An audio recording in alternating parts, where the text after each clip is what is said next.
First, they strike. The way that he destroyed that family from within, there's no other word I can find to describe him except evil. Then they pretend to grieve. Just phone somebody. Just let us know you're all right. They appeal for help. He knew that there was no way that a person can come back from the dead and make a phone call and say, yes, everything's fine. But hide the truth. We do not understand why our daughter has been murdered. I didn't think there was no person on this earth could do that to a child. Tonight, crocodile tears. Help find whoever shot my husband.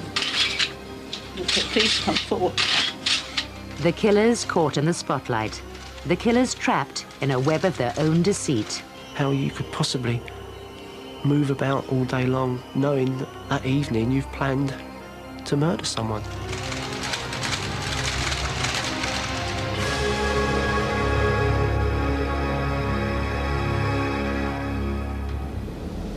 It was a unique case, and one that would remain a mystery for 8 years.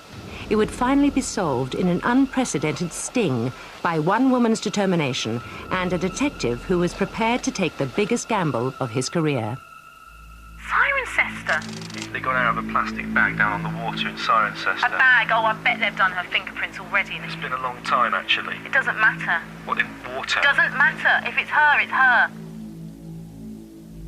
It's not particularly unusual in this day and age for people to go missing. It is unusual for a married woman with 2 young children to go missing. November 1992, and 30-year-old businesswoman Rhonda Kay was reported missing from her family home in Newbury, Berkshire. She lived there with her husband Nick and their 2 children aged 2 and 6. The couple ran their own baby wear business from home and took in lodgers for extra money. Rhonda seemed to have everything going for her. Her disappearance was totally out of character. Police were baffled. It just didn't sound right to us that she should suddenly disappear in the morning. Her car was left behind, all her clothes was left behind. The bank accounts and so on hadn't been interfered with. Police have searched the canal at the back of the Kay's home, as well as the house itself and the surrounding area. A month into the investigation, and the hunt for Rhonda had failed to unearth any new evidence. There was no body and no new sightings. She's taken no money from her bank, and even her toothbrush is in place. All the indications were that Rhonda Kay had either harmed herself or somebody had harmed her. With the case at a dead end, police called a press conference in the hope of uncovering fresh leads. They asked Rhonda's husband Nick and her sister Rochelle to help with the appeal. And every now and then the kids ask me where she is, and I just want to be able to tell the kids she's gone away and she's safe and know that it's the truth. Every night I can come up with another story. I mean, it's so difficult for me to be able to assess what's happened to her or what she's done. During the police investigation, it emerged that there had been trouble at the family home. 2 days before she went missing, Rhonda had found her husband Nick in bed with her lodger, Karen Scott, and had asked her to leave. It was the second time Rhonda had caught Nick having an affair, and the next day she consulted a solicitor about divorcing him. The last time I spoke to her was she was waiting for Nick to come home from work, and she said her words to me were that she was going to have it out with him and ask him to leave. Rochelle was surprised when she called the house the next morning. He told me that he had gone to bed, and in the morning when he woke up to give her a cup of tea, she was gone. The separation, she knows the separation is definite, and I know the separation is definite, but for the kids' sake, I just want her to let someone know that she is safe. He was very obliging and cooperative and prepared to do anything he could to assist. He maintained his version of events that at any moment now it was most likely that Rhonda Kay was going to walk back through the door. But police were beginning to have their doubts about Nicholas Kay. Next question.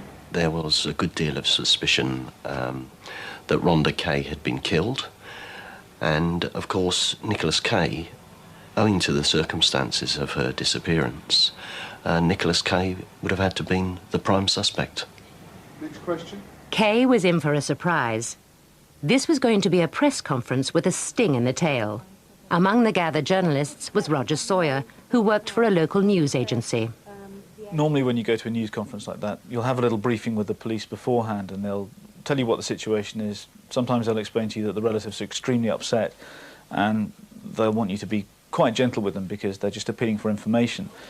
It was a bit different with this one because we had the informal briefing with the police beforehand. There was none of that. In fact, almost the opposite.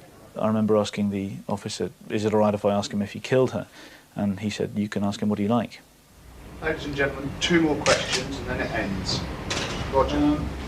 I have to ask you this question, Nick. Have you killed your wife?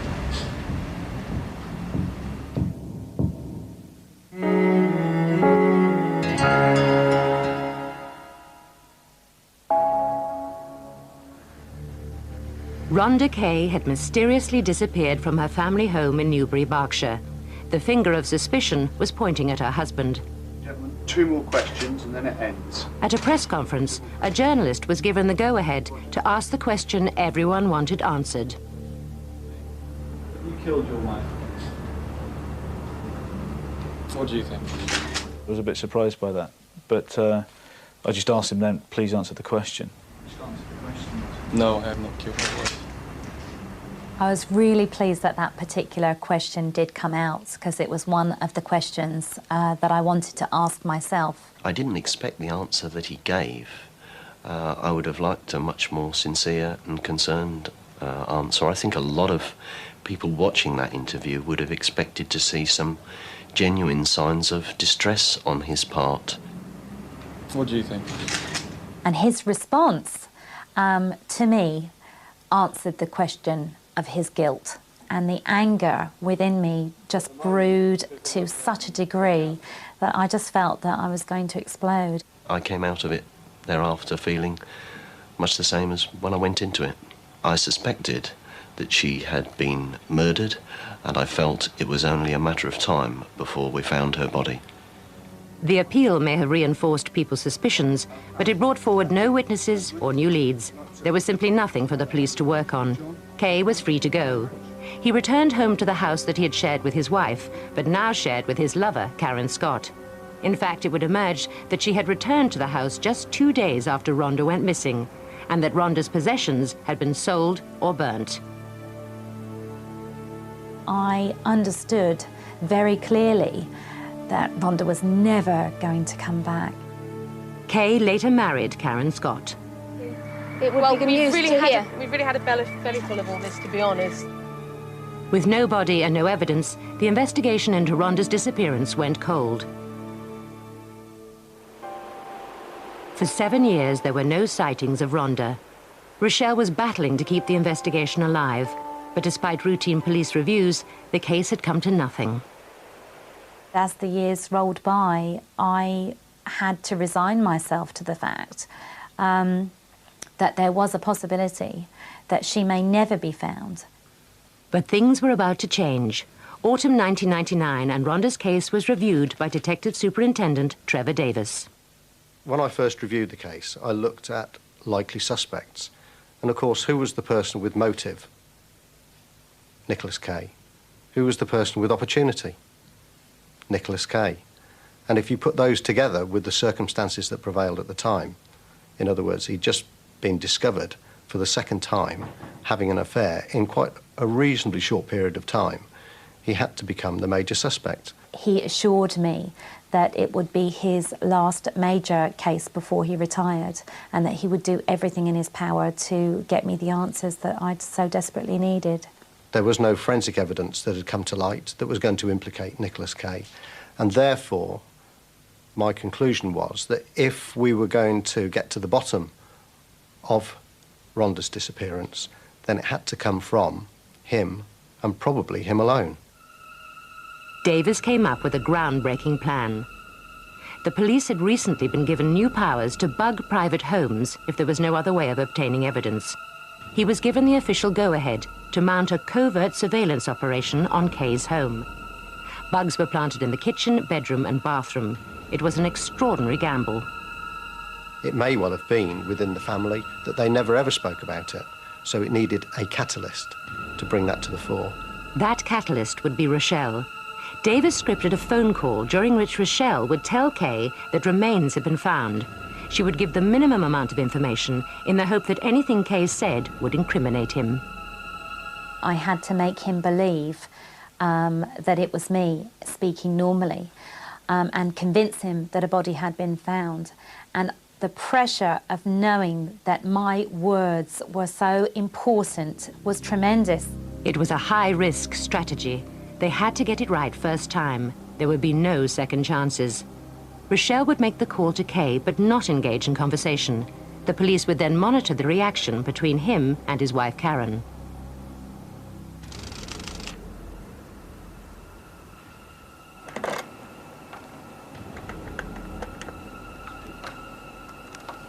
Hello, Nick. It's Rochelle. The police have been down to see me. They found some remains and have taken some DNA samples.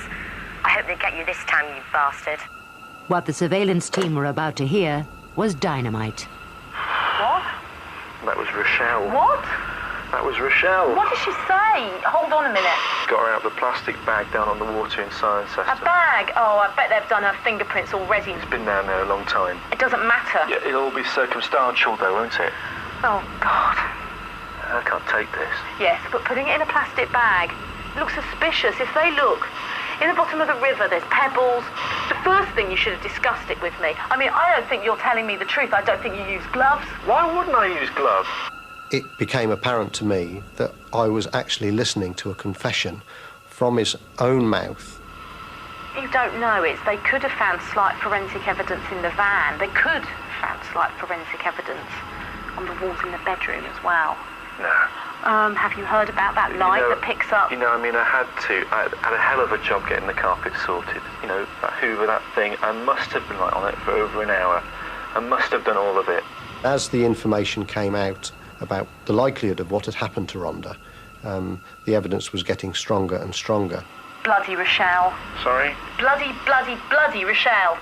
After 48 hours, police felt that at last they had enough evidence to arrest Kay. Nicholas Kay said that he knew that the house had been bugged and that he said certain things as a joke meant for the police, who he knew were listening. That was an absolute nonsense. When we looked at the tapes overall, it was more than evident that it was no joke. Nicholas Kay was charged with the murder of his wife, Rhonda. There was no evidence to implicate his current wife, Karen. In the recorded conversations, there were references to a body in water near Cirencester. Police divers searched local gravel pits, but found nothing. In a 30-square-mile area, the chances of ever finding Rhonda's body are remote. With no body or forensic evidence, for the first time ever, a whole case would depend entirely on taped evidence. Kay continued to maintain his innocence, but the recordings were to seal his fate. However, possibly influenced by the fact that no body had ever been found, the jury returned a surprise verdict of manslaughter, not murder. He was jailed for 6 years. He could quite easily have gone to the courts like everyone else and got a divorce. And to take somebody's life under these circumstances is absolutely unacceptable, and he couldn't be allowed to take those dark secrets behind closed doors and keep them there. And every now and then the kids ask me where she is, and I just want to be able to tell the kids she's gone away and she's safe and know that it's the truth. He knew that there was no way that a person can come back from the dead and make a phone call and say, yes, everything's fine. He just did it for the cameras and to get a sympathy vote. You killed your wife.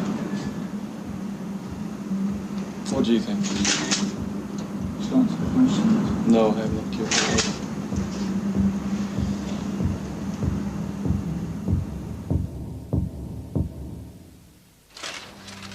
There are more than 800 murders a year in Britain, and every year there are dozens of police press appeals.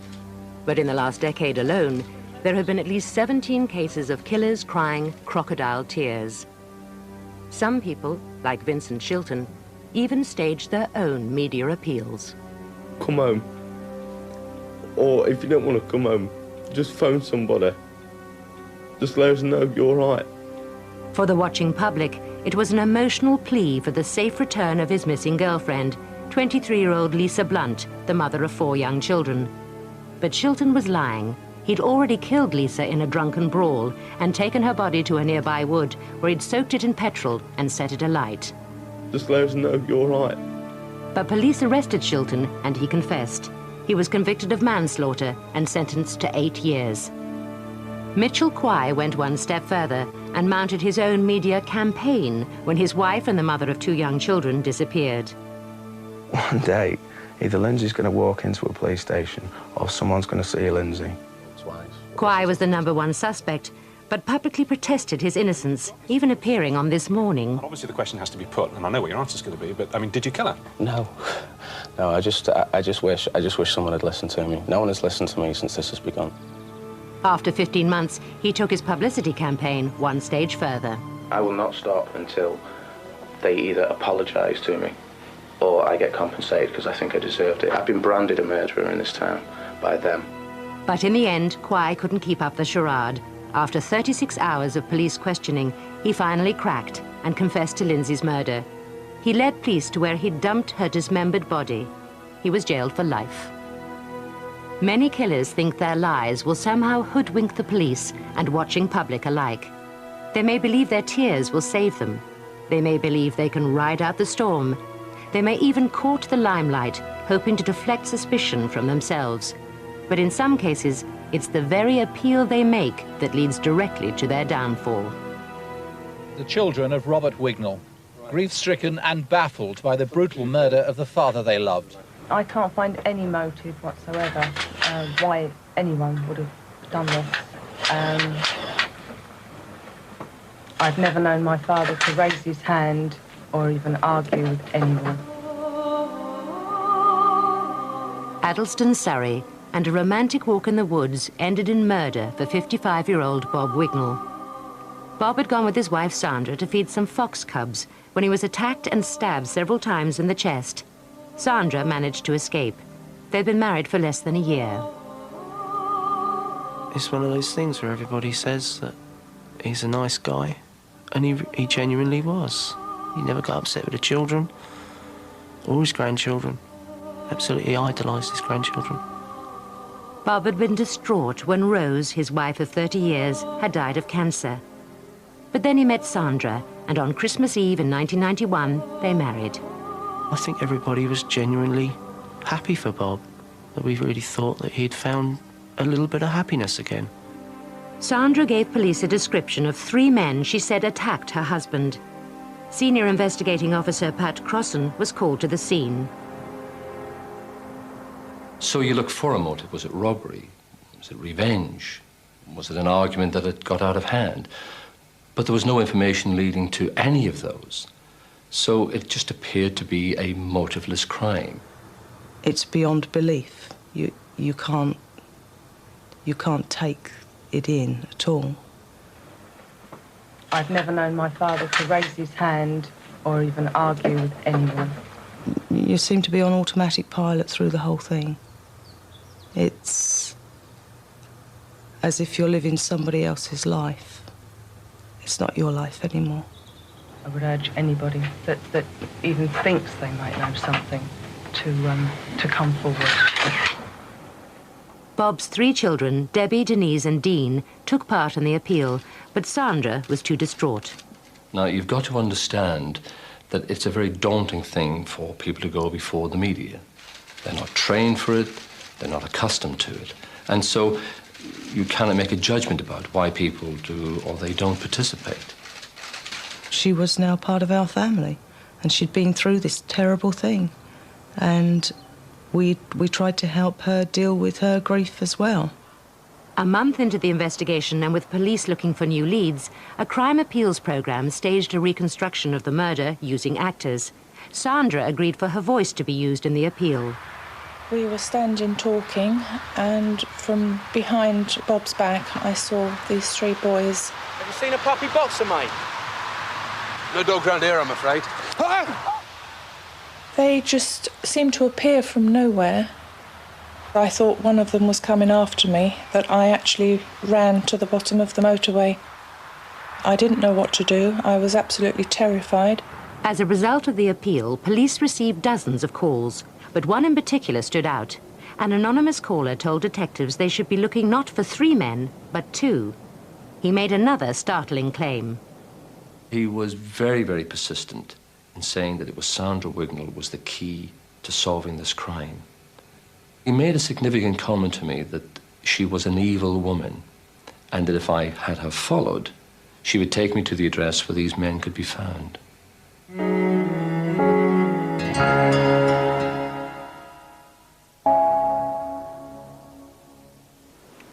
Bob Wignall had been stabbed to death while on a woodland walk with his wife Sandra. The man investigating the murder, then Detective Superintendent Pat Crossan, had been suspicious of Bob's wife Sandra from day one. Robert Wignall was murdered near the spot where I'm now standing, and his body was dumped about 10 feet behind me. There were certain inconsistencies coming through. First of all, how did she find the body 10 or 15 minutes later in a dark wood, some distance away from where the attack had taken place? Why, for example, did she not run off in the opposite direction, where there were lights from houses, to seek help? The police mounted a surveillance operation to follow Sandra Wignall.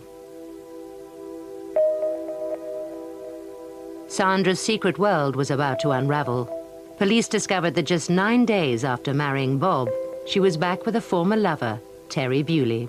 The relationship with that man was such that she would do anything that that man had asked her to do.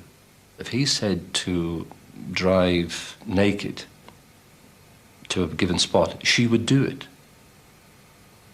He invited other men to have sexual relationships with her in his presence, and she agreed to that. She obtained money, legitimately I might add, and gave it to him. She was totally besotted by him. The police investigated Bewley's background and uncovered some alarming details. Terry Bewley was a cold, cunning and calculated individual who had a previous conviction for murder. Police were convinced that Bewley was involved in the murder. They also discovered that 3 months after marrying Bob, Sandra Wignall had persuaded him to take out a life insurance policy for £21,000. But Bob had begun to suspect his wife was having an affair. He confronted her about it just a week before he was murdered. Police followed Sandra Wignall to Bewley's house 50 miles away, where they arrested the pair and another man, Bewley's lodger, Martin Hughes. When questioned, Hughes admitted being the anonymous caller. He had recognized Sandra Wignall's voice on the appeals program. She was a regular visitor at Bewley's house. When Bob and I actually got together, he was such a different person. He, reverted back to his old self, and everybody was thrilled to bits. Hughes was also able to give police the identity of a second man who he said attacked Bob. Harold Moult. Police arrested Moult, who made a full confession. He told us about how he and Bewley had disposed of clothing, and in fact where he, Moult, had disposed of a knife in a canal in Birmingham. Bewley and Wignall continued to deny any involvement in the murder, but Moult's confession had given police the proof they needed. The pair were charged. Bob's family was shocked, but had begun to have their doubts about Sandra's story. There were times when you thought, she must know more than she's letting on. You feel quite bad upon yourself for thinking them. Sanity, what you think is sanity, kicks in, and you think, well, that's just ridiculous to believe that she would have done this. Why would she have done such a terrible thing? She actually sat in my kitchen discussing how she was going to spend the money, how she'd promised her daughter a horse. I suppose you're in shock yourself, and you don't want to believe, you desperately don't want to believe that she could possibly be involved. Sandra Wignall had not wanted to take part in the police press appeals. She feared showing her face would help people link her to Bewley. She only reluctantly agreed to use her voice, but even that was enough to trap her. The motives for this murder, said the prosecution, were lust and greed. Sandra Wignall claimed her husband had been attacked by 3 youths for no apparent reason. The story was, said the prosecution, complete fiction. This woman was portrayed in the press after she was tried as almost, virtually a prostitute. And we had absolutely no knowledge. Sandra lived a totally double life. We just weren't describing the person we know. It still seems unbelievable. In November 1993, Terry Bewley, Harold Moult and Sandra Wignall were jailed for life. In a dramatic sense, he had signed his own death warrant when he married Sandra Wignall. She lured him into that wood with the sole purpose of somebody killing her husband. When Bob and I actually got together, he was such a different person. He, reverted back to his old self, and everybody was thrilled to bits that he'd met me, and everybody was very thrilled when we got married. It's incredibly difficult to understand how you could possibly move about all day long knowing that that evening you've planned to murder someone.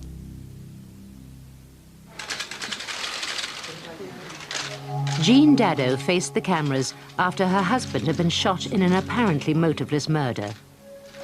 I would just like to say, anybody out there knows anything or has seen anything that could help find whoever shot my husband, would please come forward. 52-year-old financial advisor Terry Dado was shot at point-blank range as he opened the front door of their home. And I just heard the pain. Dado's apparently heartfelt appeal was a sham. With the help of Roger, her son from a previous marriage, she had made an incredible 11 attempts on her husband's life before finally succeeding with a hitman. With her marriage in trouble, she had not wanted to share the nest egg she and her husband had built up. Dado and her son were sentenced to 18 years for conspiracy to murder. The hitman was jailed for life. 10 years on, Dado still maintains her innocence.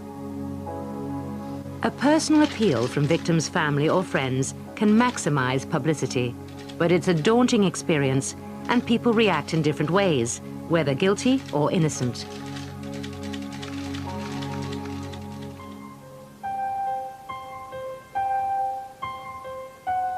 West Yorkshire, and a quiet rural town was rocked by the sudden disappearance of 23-year-old Linda Fleming, a trainee pharmacist.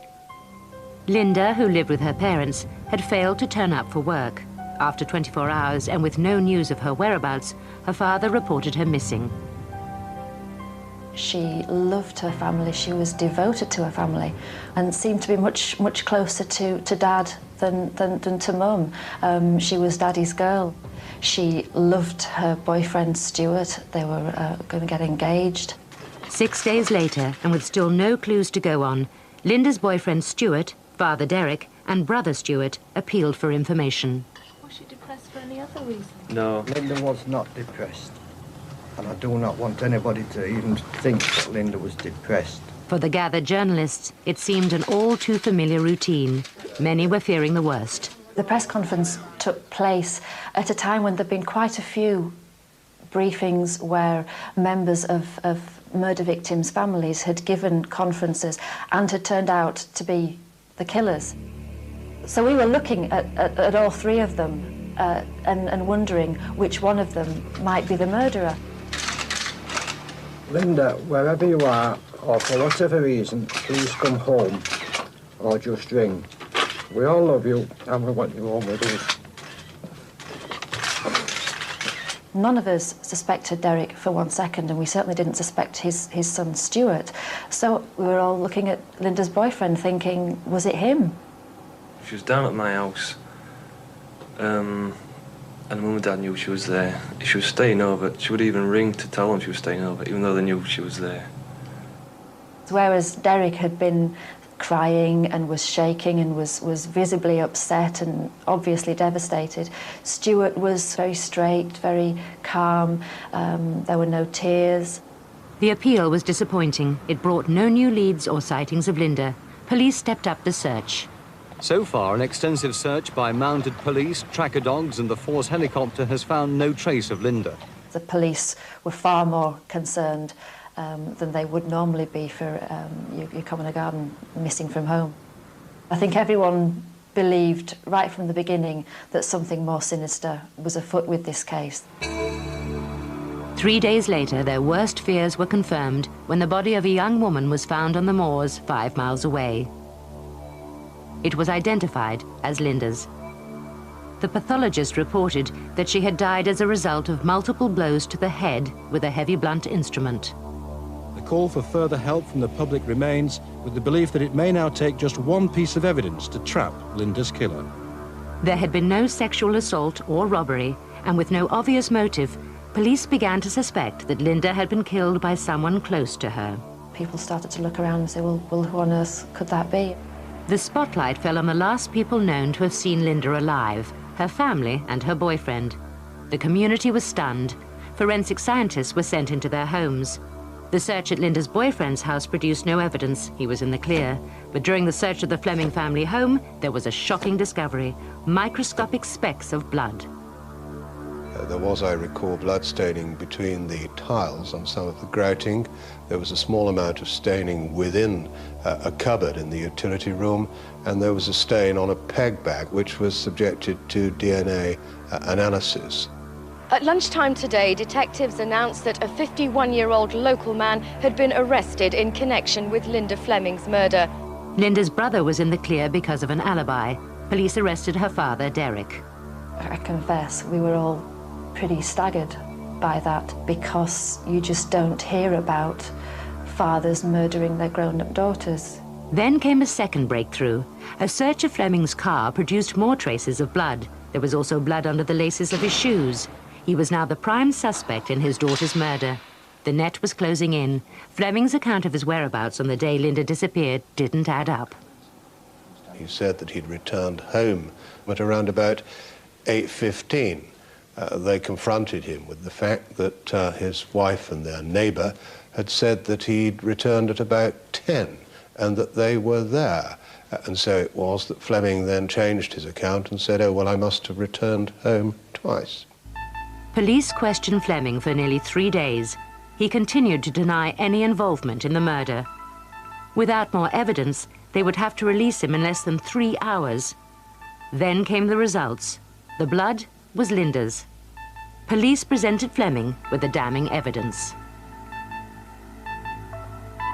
And then and only then did Fleming ever admit that Linda had been there and that she had died there. Fleming claimed that Linda had died when he pushed her during a violent argument. He said he'd hit her with a hammer and disposed of her body to make it look like she'd been attacked by a stranger. This contradicted the pathologist's report, which stated that Linda had received at least 9 blows to the head while she was alive. Fleming would change his story several times. Suddenly the picture that we had of Derek Fleming being this pillar of respectability, being this family man, was shattered. It turned out this happy, married family man had been carrying on an affair for 16 years with a former work colleague. It was speculated that Linda had found out about her father's affair and was about to reveal all. Derek Fleming turned out to be a control freak who ruled his family with an iron fist, if you like. It's a cliche, but it's true. He was an absolute tyrant in the home. Derek Fleming was convicted of murder and sentenced to life imprisonment. Linda, wherever you are, or for whatever reason, please come home or just ring. We all love you. It emerged that Fleming had been reluctant to take part in the police press appeal, an appeal that was later to be dramatically turned against him. In an unusual step, his apparently grief-stricken plea was played to the judge and jury during his trial. He practiced a cruel and arrogant deception on his family at a time when they must have been aging with anxiety over Linda's fate. But this was, first and foremost, a lie. This press conference showed, we suggested, just how controlled he could be, because that quivering of the lip, that crocodile tear, was wholly bogus. It was the act of a man who was trying to save his own skin. Linda, wherever you are, or for whatever reason, please come home or just ring. We all love you and we want you home with us. Not everyone breaks down in front of the cameras. Sean Jenkins, flanked by his wife, was the model of calm control as he appealed for help after his foster daughter, Billy Jo, was found murdered. As a family, we are totally devastated. We do not understand why our daughter has been murdered or what the motive could possibly be. 13-year-old Billy Jo had been bludgeoned to death as she painted the patio doors of the family home in East Sussex. We appeal to anyone who thinks they have any information about this crime to contact the police urgently. Now that we have attended this press conference today, I would ask the media to respect my family's privacy. Jenkins claimed there had been a prowler, but he was convicted on forensic evidence and sentenced to life. Like many killers, he thought he could escape justice by manipulating the media and police. It was Manchester's biggest police investigation since the Moors murders. It's a very, very sensitive thing to a lot of people in the Northwest, you know, children going missing. May bank holiday weekend, schoolboy Jamie Lavis goes missing. How can an 8-year-old child, and bear in mind he was only just 8 years of age, how long can he survive out on his own, unsupported? Openshaw, a run-down suburb of Manchester. This was Jamie's home and playground. On Monday the 5th of May, he went out to play, but didn't come back. We was looking for him. Up until tea time, we thought he was just messing about, playing hide and seek or whatever. And then when it got late, about 8 o'clock, it was really starting to worry people. My mum, she was shaking. When my dad came home, she just broke down. She says, we need to find him, it's getting late, it's getting dark. And then it got to 10 o'clock, we had to phone the police. The police called a press conference and asked Jamie's mother, Karen, to help with the appeal. If anybody out there knows where Jamie is or is giving him food, please just get in touch with the police. Everybody's waiting for him to come home. Now, Jamie's described as being small for his age. He's about 4 foot tall, and he wears clothes that are made to fit a 5 to 6-year-old. A crucial witness came forward, Darren Vickers. He approached Jamie's sister, Jane. And he said to Jane, he wouldn't happen to be wearing a dark blue Reebok tracksuit, would he? So Jane said yes. And he said, oh, he was on my bus. Bus driver Darren Vickers lived round the corner from the Lavis family, and he quickly joined in the search for Jamie. He was like a best friend. Anything that we wanted doing, he'd be there, offering his help, no matter what it was, not the time of day, night, he'd be there. We just got close. It's like one big close family now because we've been out virtually 24 hours a day, all of us involved looking for Jamie. And remember, if you're desperate like the Lavis family were, they've lost a child, they'll hang on to anything or anyone in order to assist to find that child. Over the following weeks, there were hundreds of reported sightings of Jamie, but they all came to nothing. The last known person to see him alive was still bus driver Darren Vickers. Terrible. Could never dream of it. A young child on the bus like that, you know, just going missing. It's just unbearable to think about.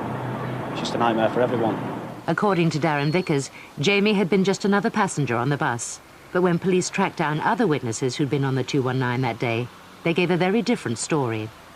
He made that bus like a playground. To be allowed to change gear while the bus is moving, to give out tickets, to press the ticket machine, to sort the change out, to stand in the actual driver's cabin next to the driver. All these things, if you are a young boy, are very, very attractive. In fact, Jamie had spent over 6 hours on the bus that day. According to Darren Vickers, Jamie had an all-day saver ticket, so he'd allowed him to stay on. It's like any child that has a day saver ticket which you're boarded with. It's up to them what they do with it. They paid for the ticket. They can do really what they're pleased with it. They don't issue those sorts of tickets to children, and in fact, Jamie never had a day saver ticket. He was just allowed to remain on the bus. Police were beginning to have serious concerns about the man who was now in the heart of the Lavis family, and even doing television appeals on their behalf. There's somebody out there who's got to be sick for keeping a child of that age. You know, it shouldn't be done. If they had any respect, they'd just hand him over to the nearest police station. Just let the child go in, just let him come home. He's not in trouble, he's not nothing, he's just wanted. He wanted to do more appeals than what we was willing to do because we didn't want to be constantly in the public eye. The more that he put himself up in front of the media, which he did regularly, as though he was the hero, trying to find this child, trying to organise all the searches and having the family depend on him all the time, this would assist him to keep one step ahead of the inquiry. But then a crucial piece of evidence came to light. After going through hours of CCTV footage, the police came across images of Jamie captured at the bus station on the day he disappeared. Darren Vickers was also caught on camera, following Jamie and even ruffling his hair. This contradicted Vickers' story. It wasn't just a driver with a passenger. The driver had actually left the bus to speak to the child. So again, it's another little piece of information, a piece of intelligence to work on. The police became even more suspicious when they checked out Vickers' job references. We found that he'd given false information on his references, and one of his referees was a convicted paedophile. The Lavis family were about to discover that their newfound friend had become the prime suspect in their son's murder.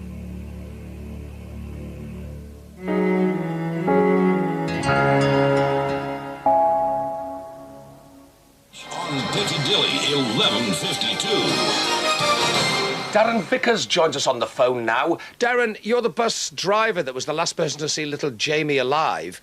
How come he hasn't been seen since? I'll never know till the day he comes home. I still believe he's alive. If the case was what the police are making out to be, if the case was he was dead, around where they're looking, they'd have found him by now. Vickers even phoned a late-night radio chat show to volunteer information and was publicly describing himself as part of the family. So how's the police investigation going? The police are not letting much information out about that, which the family is supposed to know. They know the first confirmed sightseeing. Yeah. We've never been told. You always suspected that there was something underneath that he wasn't telling anybody, and I think that's why none of us believed a word he said when he appeared on the show. 3 weeks after Jamie was reported missing, police arrested Darren Vickers for his abduction. They then had to break the news to the Lavis family. We didn't take it seriously at all. We just thought they'd drawn a blank, so they was just aiming for the nearest person. In fact, they vilified the police and the action that we'd taken at that particular time. Understandably so, because we had taken away their pillar of strength. And we actually went down to the police station and sat there while he got out. It's my understanding when Vickers was released, they held a party. Police had to release Vickers because of a lack of evidence. He then turned to the media again to publicly proclaim his innocence. He even invited a film crew round to the Lavis' house. If I would have never come forward in the first place, you know, just to let them know that I'd seen Jamie on that day, there'd never been nothing the wiser today. They'd have been ripping their head, pulling at straws, you know. You know, I thought I did the right decent thing in letting them know that I'd seen him on the day, but I'd never thought I'd have been, you know, arrested on suspicion of his abduction. I think it's just a joke. Every time you turned on the television, Vickers would be there. I feel he's still alive. I don't fear the same way the police fear that he's murdered. His family don't. But somebody somewhere knows where Jamie is. And he was doing this for no other reason than to throw suspicion away from him. I've got nothing to do with the abduction of James Lavis. And I've got the backing of the Lavis family, relations, everybody. By saying he got the backing of the Lavis family, by telling the members of the public via the media that why are the police picking on me because I am the man leading the searches, I am the pillar of strength behind this family. So how can it be me? Vickers even moved in with the family after police searched his own house 3 streets away. Vickers' presence amongst the family made our job very, very difficult. We have a duty to inform the family and keep them up to date with the results of our inquiries. When you've got an enemy within that family and you know about that, you can't be as open as you would like to be with that family. But Vickers' frequent media appeals were about to backfire. 2 teenagers who had seen him on television reported that he had tried to lead them into some woods late at night. The police then focused their search for Jamie in that area. This is the area where we found the tarpaulin, which covered clothing similar to the one that had been described by Jamie's mother. And it consisted of a pair of jogging trousers, children's jogging trousers, and a wax jacket, child's wax jacket. We scooped it up, put it into a bag, took it back to the police station, and then, when they laid it out to dry, we found the jawbone. Our Home Office pathologist examined it and told us that, number one, yes, it was human. Number two, the size of it indicated it being a child's around the age of the child we were looking for. That's Jamie. DNA tests proved that it had been Jamie's. His body had been dismembered and the remains scattered. Police were able to break down Vickers' alibi by showing that he had not been with his family that night, as he had claimed. Police officer said, we've found the remains, we've had it tested, and it's Jamie. And I said, no, it's not. I said, no, it's not Jamie, and I wouldn't believe it for months. I wouldn't accept it that it was Jamie. In fact, because of the fact of the state that they found it in, I didn't think there was no person on this earth could do that to a child. Because we didn't find all of what was of Jamie. We didn't find all his clothes and we didn't find all his body. Vickers denied abducting and murdering Jamie, but his betrayal and manipulation of the family wasn't over. During the trial, he tried to pin the blame on Jamie's father. My dad was in total shock. He just couldn't believe that someone was trying to say that he killed his own flesh and blood. If my dad was anything, he worshipped his kids. But Vickers didn't stop there. He also claimed that he'd been having an affair with Karen and that she was carrying his child. And he wanted blood tests to prove it was his child. So I did blood tests just to satisfy him, because I couldn't stand his eyes going in the back of my head every time I went to the trial. Just to prove to everybody, because people was whispering behind us backs, writing graffiti on walls that I'd slept with my son's murderer. He's a control freak. He likes the feeling of control. He was controlling the family, he was controlling the media, and he was trying to control our inquiries. Right up to the end. For 5 months, Vickers had wept crocodile tears with the family, falsely raising their hopes while trying to save his own skin. I've got nothing to do with the abduction of James Lavis. In April 1999, he was sentenced to life. 24 hours later, he confessed to sexually abusing and murdering Jamie. What he did to Jamie, what he did to that family, the way that he destroyed that family from within, there's no other word I can find to describe him except evil.